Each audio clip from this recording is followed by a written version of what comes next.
Sam Sorbo here on the Sam Sorbo Show. My guest is going to talk to us about his very, very powerful ideas on what actually education is and how we can get it done. Parents are hurting. Stay tuned. We've got some great ideas for you going forward. You've heard me talk about Mike Lindell, who I adore. You know, he's the inventor of My Pillow, and how that pillow has given me a good night's sleep that I need. In fact, I never knew how good I could sleep before I had my Pillow. Mike continues to roll out new offers on his products, and the latest one is on his towel sets. Towels aren't something you think about often. I never knew what I was missing until I tried the towels just last year. Now, you have all helped build My Pillow into the incredible company that it is today, and you've trusted Mike Lindell to give you a great night's sleep. Mike's now changing the game with his 6-piece towel set. The set's made with USA cotton, making it extremely absorbent, and yet still providing that soft feel you look for in a towel. The set comes with 2 bath, 2 hand towels, and 2 washcloths, typically retailing for $109.99. But for a limited time, you can get this set for the low price of $39.99. And that's using promo code Sam Sorbo. So remember, all My Pillow products come with a 60-day money-back guarantee. You just go to mypillow.com, click on the radio listener specials to get this insanely low price of $39.99 on the towel set. You'll find deep discounts on other My Pillow products as well. So enter promo code Sam Sorbo, or you can call 800-625-5983. That's 800-625-5983 for these great radio specials.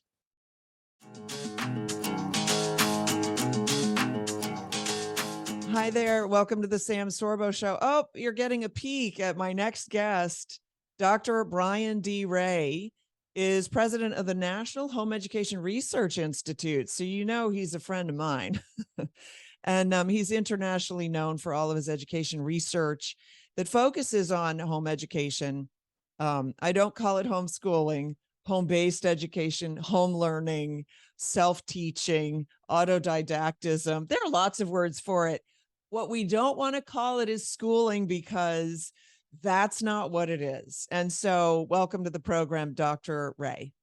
Wonderful. Thank you for having me, Sam. It's good to be here.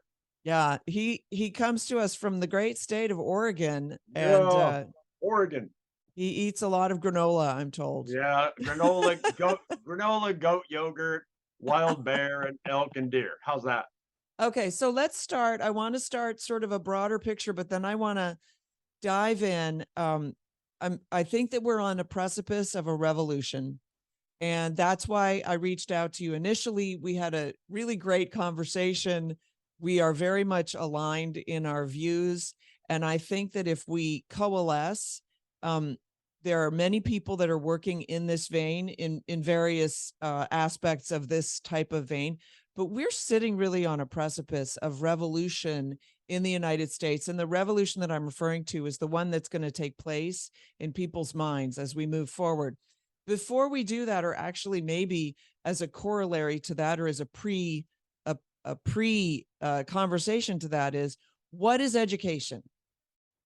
Education is a broad term, Sam, that applies to basically all of the training, teaching experience of a child growing up. And if, we're talking about children, I think mainly right now, but hey, it goes through life. And even back in the 80s, we talked about lifelong learning. So it's values, it's discipline, it's training, it's being useful for being later in life, it's philosophical worldview, all of these things. And so whatever people do with children, whether they put them in public government school or a private institutional school or home education or home-based education or whatever all you called it, they are being, I tell people this, even professionals, and they don't like it. Children are being taught, trained, and indoctrinated in all the ways of life from birth.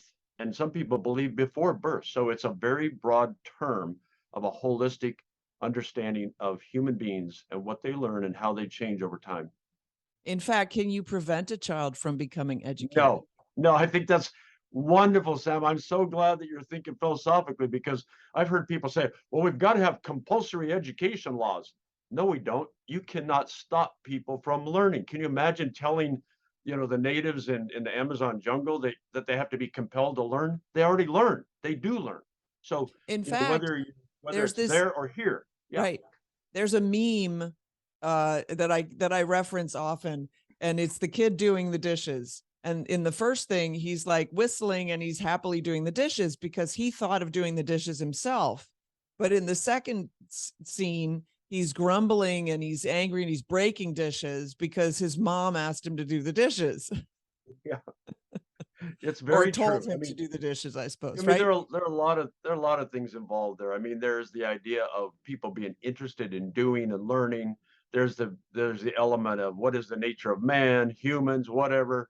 All of those things are involved, but we know we cannot stop people from learning.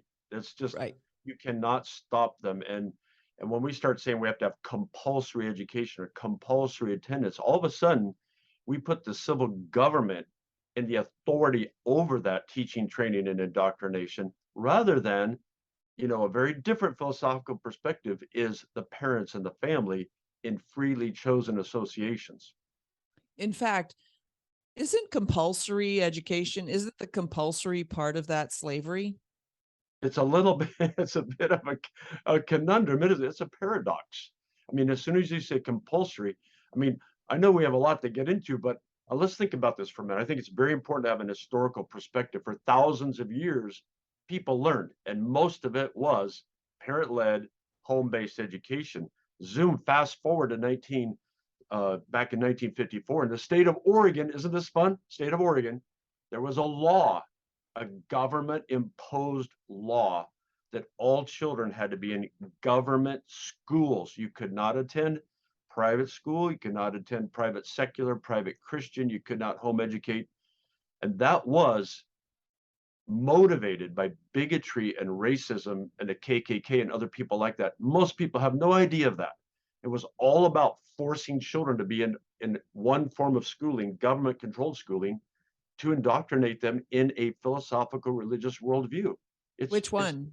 What nuts. which philosophical religious worldview? Well, I guess you would have to call a secular humanism. You would have to call it somehow anti-Christianity, although they Because probably would have argued that they were doing something Christian in the science, schools. Yeah, they worship the science god. yeah.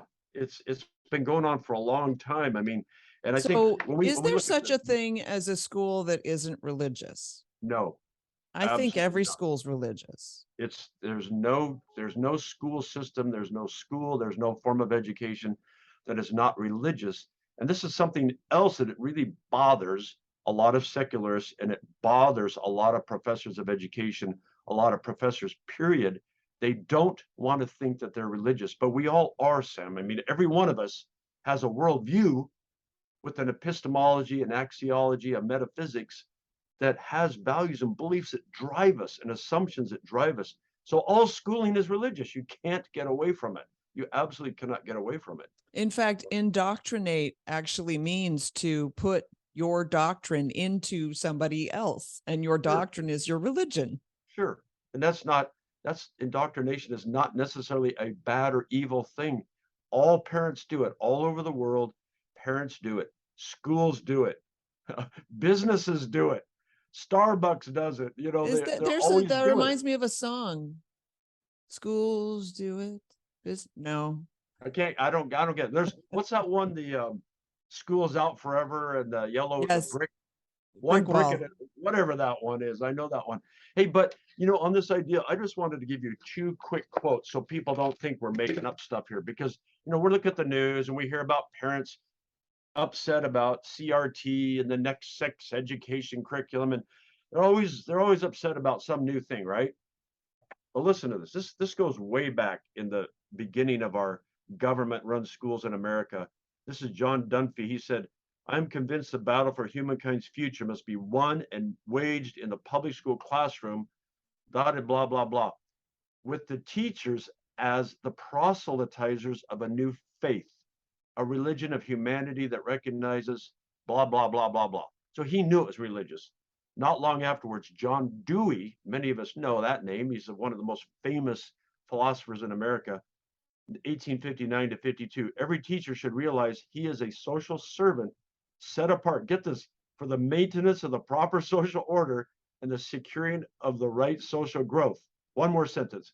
In this way, the teacher is always the prophet of the true God and the usher of the true kingdom of heaven. That was That's John what, Dewey. that was Dewey. I don't actually know. That's amazing. I don't even know that quote. I'll send you that one. If that's not religious, what is? And Professor Warren Nord analyzed University of North Carolina. He analyzed textbooks 20, 30 years ago. He said it's obvious the government public school textbooks are promoting a religious worldview. And academics don't use that terminology much, but he was honest. He was honest. Right, right. It reminds me of the Margaret Sanger quote of, we can't let the Black pastors know that what we're trying to do is eradicate Black people. Yeah, it's very hidden, and to watch whatever you want to call it, big media or mainstream, whatever, and they want to mock and pretend that Christians, or let's also talk about libertarians and classical liberals, when they want to mock them and say, oh, this stuff's not happening in public schools. It absolutely is happening. And Sam, I've been attending the American Educational Research Association annual meeting beginning 1988. I've never missed one. Most of these professors are absolutely religious, and they're very focused and they're very intentional at promoting their philosophical religious worldview in the public school classrooms. Absolutely, positively. In fact, I'll tell you just a quick anecdote. I was talking with a young woman who goes to a Christian college, and she noticed that one of her teachers seemed very much to be an atheist. She enjoyed the professor, and they used to have lunch. And so at one of these lunches, she said, you're an atheist, right? And the professor said, oh, yes, absolutely. And she said, well, why are you teaching here? And the professor said, oh, this is my mission field. Absolutely. Of course, Absolutely, Sam. when you teach, look, when I teach math, I love math. So I want to instill in my student a love for math. Yeah. That's how it works. Why That's would I how want we to are. teach it otherwise? That's how we Yet are.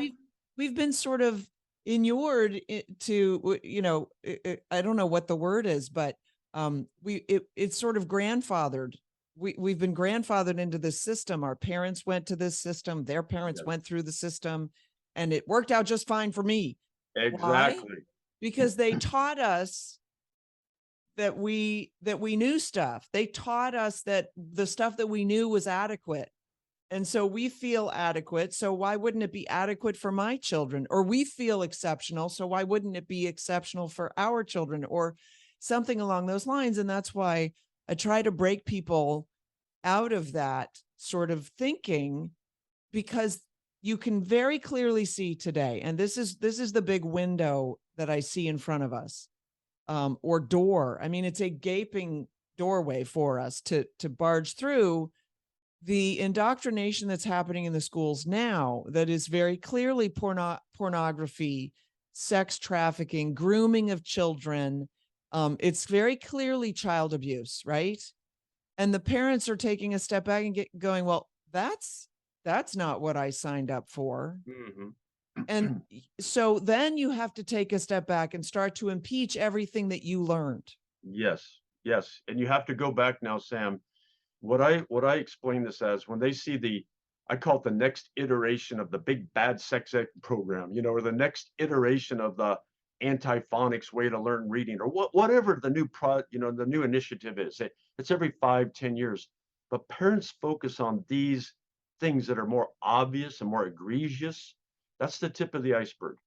But all day long, That's my all day point. long, that's the tip of the iceberg. All Right. day long, for the last 130 years in government-run institutional schools and many private schools, their children are being gashed, nicked, torn, damaged, and given a different worldview in that 85% of the iceberg that's below the surface of the water. So the news stories and the quote right-wing people and the conservatives and the classical liberals, they're focusing on the tip and they're missing the entire thing underneath the surface, Sam. That's the bad thing about this. I mean, I'm glad they're waking up, and I do see some revolution happening, but they've got to quit focusing on just the worst bits and pieces, because that's what's happened to them over the last 130 years, is that slowly boiled frog, and they don't even know what's happening to them. I love that you say the slowly boiling frog. We're going to take a quick break. And when we come back, we're going to talk about the movement and going forward and how we can actually change everything, because there's a freedom that's happening because people want to be emancipated from this system. So just a moment. This is the Sam Sorbo Show. We'll be right back. We've discovered, my husband and I, a great American company that supports our traditional values and also the work we're doing to rescue our culture from the lies of the left. So I want you to go check it out. It's called NutraMedics.com. NutraMedics.com. And you can find there great health and wellness products that are derived from the rainforests. I've found that they work incredibly for me. I take their melatonin. I get a much better night's sleep with that. I also take their relax medics and their mood medics, which are, I don't know what they are, but they're this natural blend of herbs basically, and really easy to take. They actually droppers, and I just love their products, and I love what they stand for because they have a heart for this nation and they have a heart for people. And I don't know how you would have one without the other. And that's why maybe they have both. But I just love what they do. So go to NutraMedics.com and you can actually go to sorbo.nutramedics, and that's with an X, sorbo.nutramedics.com. If you use Sorbo at checkout, you'll get a discount on anything that you purchase there. So go check it out, get a better night's sleep, get a better day, feel better about yourself. They've got a lot of great products there, including vitamins. I use them all. So trust me, it's great. NutraMedics.com. And thank you so much for listening. In the second part of my interview with Dr. Brian D. Ray of the National Home Education Research Institute, we're talking about, well, when did you ever stop? Why would you ever stop homeschooling? You know, you've homeschooled your children from day one and then you give it up. I think not. Stay tuned. This will encourage you.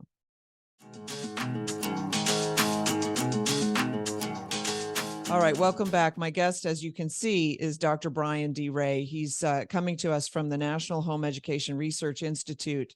He's very knowledgeable in this. He's a home educator. See, I make the mistake all the time too. I don't like calling it homeschooling. Although perhaps when you homeschooled, you were actually schooling at home, but we've come to realize that basically school is child abuse.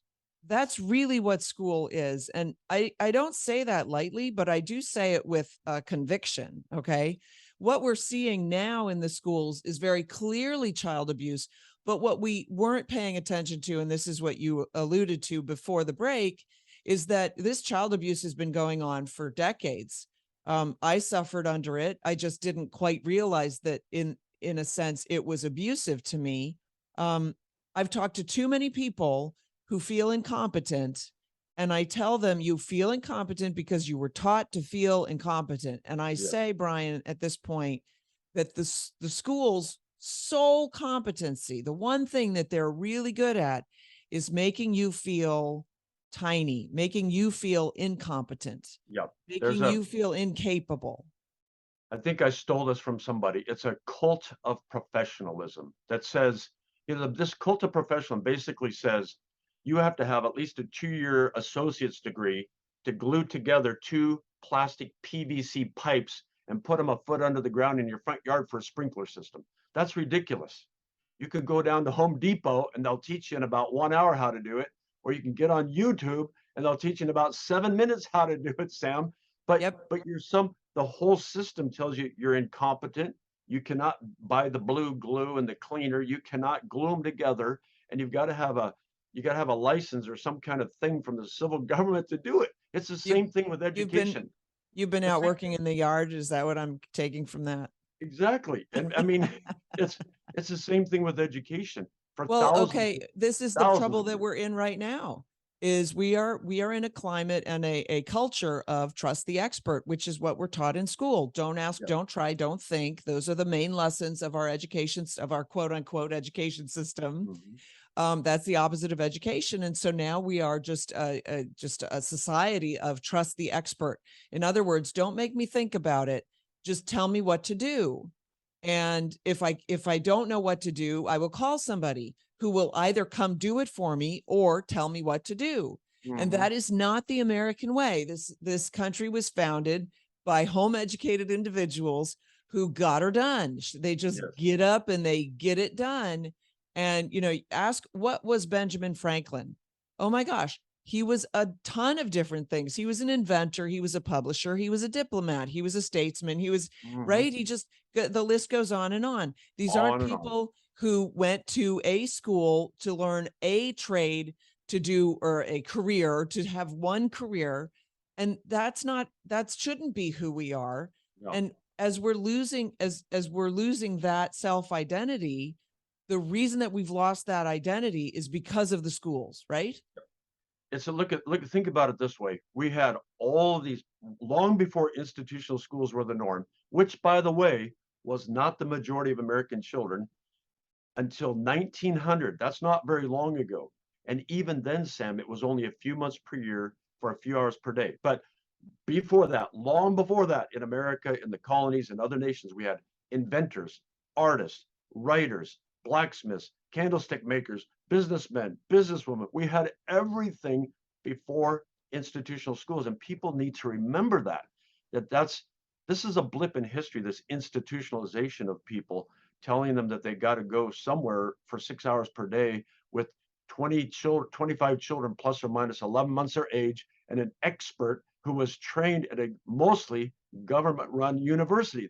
It's just absurd. It really is absurd. And I ask parents, they'll say, well, Dr. Ray, how do we homeschool? Well, first of all, they say, wait a minute, why did you stop homeschooling? And second of all, what did you do with your child before you stuck him or her in an institution outside the home? Well, we talked with them, we read to him or her, we taught him the colors. When he or she got interested, we started to say, well, the letter A has three sounds, a, ah, and we didn't need a college degree to teach them that.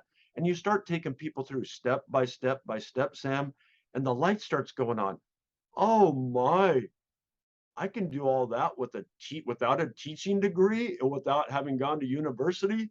And people start to wake up. It's kind of cool watching Yeah. the lights flicker and you know sputter and Yeah. spurt. And you mean I can be a parent? Yes, you can be a parent.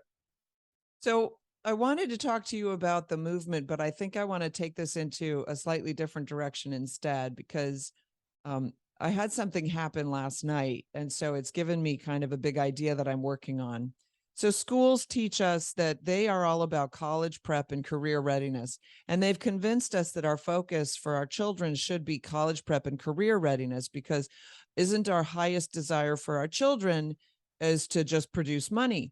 Right. But somehow we just buy into that. And we think that, okay, it's all about college prep and career readiness because they have the authority, right? The school has the authority. They say it should be about college. It's all about the academics. You and I know, of course, that it's not. It's about the heart as well as the brain, but primarily more the heart, right? Who is this individual as a human being? Yes. And how are they going to achieve their happiness, their pursuit of happiness, or their raison d'être, their reason for being, their joie de vivre? I don't know why all the good words are in French, but anyway, so I was thinking about this last night because I saw something. Somebody said, it's not enough to know what you're here for. You have to have the punchline. Like it's not enough to know your goal, what you're aiming at. You have to know why is that your goal, or is that really your goal? Is that Yes. really your punchline? Is that really your purpose? Your Yes. purpose. Yes. And your purpose ought to be more skewed towards giving than towards getting, because when you skew it more towards giving, your life gets better. You become happier because in the giving you find your self-worth. But our entire system is skewed towards the getting. It makes us very self-centered, very selfish. Are you following me? I I'm know it's following a, you. I'm following you, Sam. And see what's happening here is that you're getting too philosophical and people want to run away from that, Sam. but it is the core. This is the core. Throughout all of history, all the philosophers basically say the big questions. Who am I? How did I get here? What's my purpose? And now going back to what you were talking about, if your purpose is to get to be a chink in the system, to be either an engineer or a welder A cog in or the wheel. yeah, just then the government or whomever somehow is in power somewhere at some time, they can tell you how many engineers we need and how many scientists we need. And you hear about STEM, and then you hear the next one, STEM, and then they add a letter, right? It's like this is Steam. all, yeah, thank you. This is all about somebody kind of trying to tell people what they should aim for, which is a job to make money, I suppose, to run the economy and pay the taxes. But we know that's not the most important thing. Everybody knows that down deep, down deep. There's so many men who become 40, 50, 60, or women, and they've made a bunch of money and now they're sad. They know they're sad. They don't have their friends anymore. They But they wonder don't what know they're doing. why. They don't know why. They have cancer. They're dying. Do you know You know, why? they don't know why. They don't know why they're doing it. So But do we you, have to, but you do. yeah, they've been pressured into that. Look at the last up until 30 years ago, 99 point whatever 9% of kids in America were in institutional schools, and they were pressured into a way of thinking. Now, we are thanking God that over the last 40 years, we now have about maybe 4 million not in these schools, and they're under home education. And they're waking up to a lot of things that the kids, and this is not to attack kids in public schools or institutional schools, but they don't even know what to think about half the time because they're being told what to think about. And that's college and making more money because they went to college, which is a big myth anyway. There might be a correlation, but it's not necessarily cause and effect. And you and I both know gobs of people, that's a statistical word, gobs of people who never, ever really did what they supposedly trained for in college. And we know gobs and gobs and gobs of people who are 10, 20, 30 years after college, and they're still slaves to the debt. I'll go one further. My most interesting friends, my best friends, none of them graduated college. Okay. My husband didn't graduate college. All right. I didn't graduate college. In fact, Steve Jobs advocated for kids to flee college because it sort of puts a lid on you. Yes. And it's a very confining system. So going forward, we need solutions. We need to figure out how to turn this ship around, right?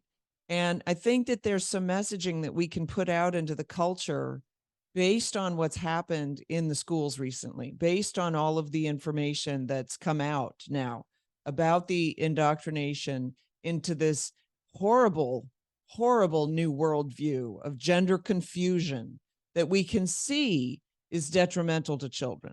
It's absolutely, yeah. Yeah. So one of the things I think, I'm not a great forecaster, Sam, or a strategist, but I think exactly what you're doing here.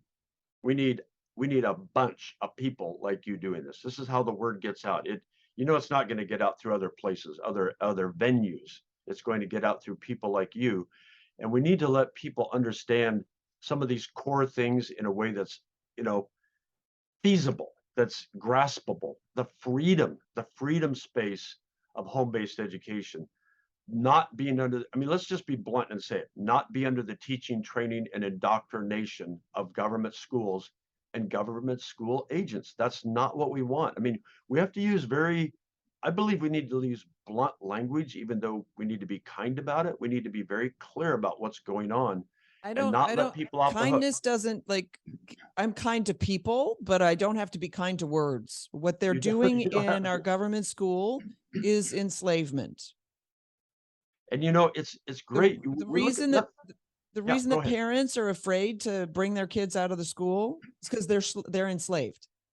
And they're afraid because master takes care of them pretty well. They get 3 squares or 2 squares. They don't work They do. too hard. They The do. kids, the kids will be fine, whatever. and they're afraid. They're afraid to leave the plantation. And I I think heard, that there's an opportunity here to convince more people. And when we convince more people, you see, okay, I don't know how you feel about the Second Amendment, but people ought to have the right to defend themselves against a coercive government, right? I agree. And let's face it, the school system is quite coercive, because if you don't comply with whatever the directives are, they'll come and take your kids away from you, and that's anyway. It's So strong. It's true. It's true. okay, so we're fighting for Second Amendment, and every time there's a school shooting, it's like, it's a fight over guns.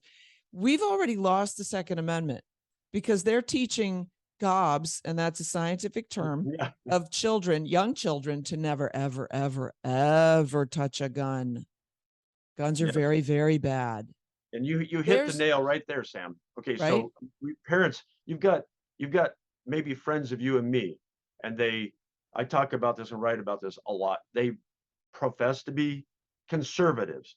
They profess to be Christians. They profess to be classical liberals. At the same time, they're sticking their children at age 5 into institutions run by the government and the same people with whom they have diametrically opposed viewpoints. They're completely shooting themselves in the foot and they don't see it. So we have to just keep telling them. That's how the enemies of freedom and the enemies of quote conservatism, whatever that is, or Christianity or Second Amendment, that's how they do it. They've got about 86% of all the children in those schools. So if you want to turn this around in the long run, I know education is my thing, but I also love biology. But if you want to turn this around, you're not going to do it by chipping away at little tiny tidbits and grams and ounces of the tip of the iceberg. I'm right. sorry, friends, conservatives, classical liberals, Christians, you're not going to do it. You are not going to do it. You haven't done it in 130 years, and you're not going to do it because education does not belong under the jurisdiction of the civil government. And people who like socialism, Marxism, statism, they are proponents of government controlled schools and having as many as possible of your children in them. So you're not going to get at it by chipping away at this iceberg. So we have to shut down the school. It's, you know what, about the only way to really do it is either find a way to get rid of them, unfund them, or get more people out of them fast. Now, some people believe, Sam, that if you were to get to a critical mass, and by the way, that was a philosophical statement, and I believe it because philosophically, from a worldview of classical liberalism or Christianity, the civil government has no authority over children's education. So, yeah, you either have to defund or get out or get rid of or something. I mean, some people think if you were to get to a critical mass, it would all of a sudden go faster. Like if you could get the non-government school mass beyond this 13%, I don't know why it's locked up at 13%, Sam. 13% what of home About educators? about roughly 13% of children are not in government-run K-12 schools. We've been See, I stuck want to there. get kids out of schools because I think school is anathema to learning. They're at counter purposes. So let's Uh, and I get so much pushback because okay, yes, I'm an idealist, but I don't feel like shooting for mediocre. I don't feel like shooting for the compromise. I think that's absurd. And so yeah, I'm gonna put the ideal out there. Parents teach their children. That's their job. That's the ideal. Okay. How you get it done is up to you. That's the freedom. But you need to be an idealist. We need idealists. Absolutely. so some people have argued that the best way to crack this nut is to get rid of compulsory school laws. Yeah, I think sometimes I've been meditating, contemplating this for a long time. It is one way. If you in one state can get rid of compulsory school laws, it would take a while, but a lot of parents would realize, wow, I'm free. Yeah. I don't have to stick my child in a school. I don't know because they've all been brainwashed to think that they have to stick their child in a school because you're free to home educate in any state in the union at this point. And Yeah, yet so many parents just, where's the nearest school? I have to move yeah. to this community because that's where the good school is and all I, that. yeah. So I'm happy to fight to get rid of compulsory education. That's a great idea. but I'd rather see this go to the Supreme Court and have the Supreme Court rule based on the ruling in Maine recently that said that the state of Maine couldn't not send education funds to religious schools based on their religion, right? Yep. Meaning there's a parity between Yep. government schools and religious schools as the religious schools don't violate the establishment clause or something along those lines. Mhm. And I want to bring it. I'm actually going to talk to a lawyer tomorrow. I want to bring a case somehow, haven't figured out how, that actually every school is a religious school and therefore the government should not be involved because of the First Amendment. Religious nature. Yeah. And I would love a knockout punch, Sam. So we need an idealist. We need more idealists who will work on some kind of case like that. I've believed that for a long time.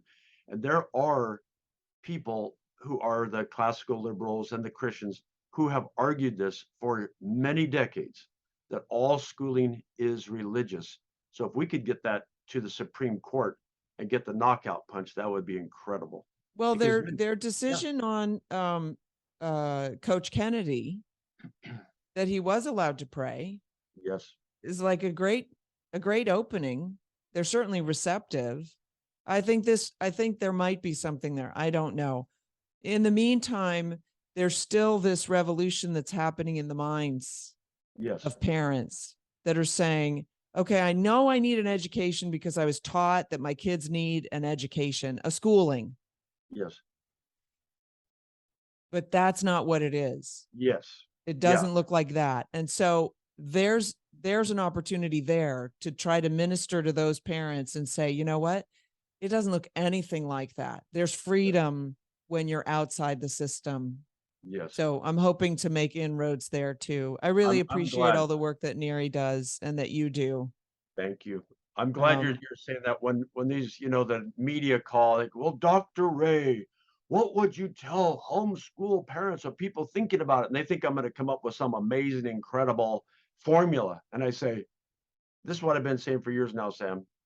Parents, relax and enjoy your children and start doing with them what you used to do with them before you stuck them in an institutional school. It is not, as they say, it's not rocket science. And, I think the more and more we help people to either not stop homeschooling or home education or get their kids out of the institutional schools, it is going to snowball a little bit. I yeah. really think it is happening. And we also know from research that for those who were home educated, they're more likely to home educate their children, Sam. So that's going to start building. And if we can, there are a lot of different angles to this. If we can keep showing and then covering what's happening in government schools, that's another one. But Yeah. we need people like you have an ideology and a dream and to keep doing it, because a voice like yours, people are always looking for a leader. So we need people like you doing this, and don't back down. Don't back down. Oh, I tend not to back down. People know that about me. I will say this, I say to parents, look, whatever you do, as long as you're not doing what they do in school, you're winning. All right. I mean, it's that simple. That's child abuse. Don't do that. Very And that's good. why when people say, but we can save the schools, I'm like, because a little child abuse is better than a lot of child abuse. Mhm. Okay. Yeah. Still not for child abuse though. Why Still not for it. why save a system or an enterprise that a civil government controlled schooling should not exist. It shouldn't exist. From my worldview, it should not exist. And so why are you trying to save that? Why are you trying to argue over tax dollars of which government controlled school system your child's in? Why are you trying to argue over that when you have the freedom, absolute total freedom in the United States of America to do parent-led home-based education, and you can choose all the friends and all the help you want if you're worried you can't do it on your own because the school's convinced you that you're inept. By the way, parents, you are not inept. You are absolutely able. That should be the title of my next post. You are not inept. That's right. All right. Dr. Brian D. Ray, you are not inept. And thank you so much for joining me on the Sam Sorbo Show. We'll talk to you soon. I'm excited for the future. All right. Thanks. Thanks so much for joining me for the program. We'll see you next time.